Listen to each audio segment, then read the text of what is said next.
Cricket welfare অ্যাসোসিয়েশনের নির্বাচনের দিনক্ষণ চূড়ান্ত।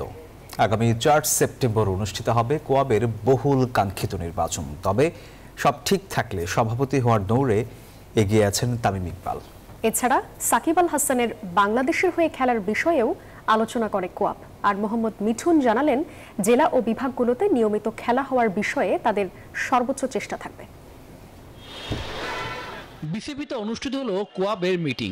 এদিনের এজেন্ডা ছিল নির্বাচন। আগামী ৪ সেপ্টেম্বর অনুষ্ঠিত হবে কোয়াবের নির্বাচন। যদিও সভাপতি হওয়ার দৌড়ে এগিয়ে তামিম ইকবাল। বাকি পদগুলোর জন্য এই নির্বাচন ঘিরে ক্রিকেটারদের মধ্যেও রয়েছে যথেষ্ট আগ্রহ। নির্বাচন পরিচালনায় থাকবে ৩ সদস্যের committee. Membership plus nomination form কিনা, নমিনেশন ফর্ম জমা দেওয়া, এই সমস্ত জিনিসপত্র আমরা কমপ্লিট করার চেষ্টা করব এবং ৪ তারিখে অর্থাৎ ৪ঠা সেপ্টেম্বর আমরা ইলেকশনের জন্য প্রসিড করব এবং এটার জন্য আমরা ইলেকশন কমিশনার সেট করেছি।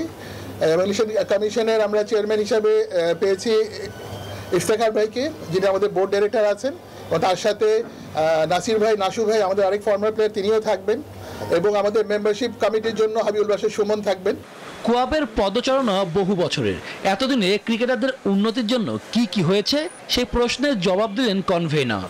যাতে উপকৃত হয় সেই কারণে আমরা সংশোধন করার চেষ্টা করছি। এবং এখন আমাদের সবচেয়ে বড় প্রবলেম কি, আমাদের কোনো ঠিকানা ছিল না, আমাদের এখন একটা ঠিকানা হয়েছে, নাম্বার 1। সেকেন্ড থিং হচ্ছে আমরা কিন্তু এখন গুটি গুটি পায়ে অগ্রসর হওয়ার দিকে অগ্রসর হচ্ছি। তো আমাদের অগ্রসর হতে দেন। Gold's Gym across 30+ countries with over 700+ locations worldwide. Train anywhere, belong everywhere. এদিনের মিটিংয়ে সশরীরে উপস্থিত ছিলেন না তামিম ইকবাল। তারপরও তাকে নিয়ে আলোচনা। ক্রিকেটার মোহাম্মদ মিঠুন দিলেন মিস্টার খানকে নিয়ে ওঠা প্রশ্নের উত্তর। ইলেকশন ওপেন আছে, এখানে যে কেউ দাঁড়াতে পারবে। তো ভোটাধিকার আমার আছে। আমি যাকে মনে করব যে আমাদের জন্য পারফেক্ট, আমরা তাকেই সিলেক্ট করব। জেলা কিংবা বিভাগগুলোতে নিয়মিত হয় না কোনো টুর্নামেন্ট, সে বিষয়েও কথা বলেন মিঠুন।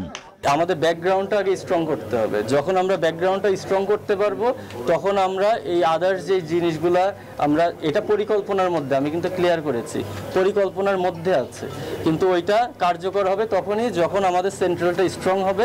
কোয়াবের দায়িত্বে পূর্বে যারা ছিলেন তারা নিজেদের স্বার্থের জন্যই কাজ করেছেন, অভিমত ক্রীড়াঙ্গনের মানুষের। শুভদেবনাথ, নিউজ 24, ঢাকা।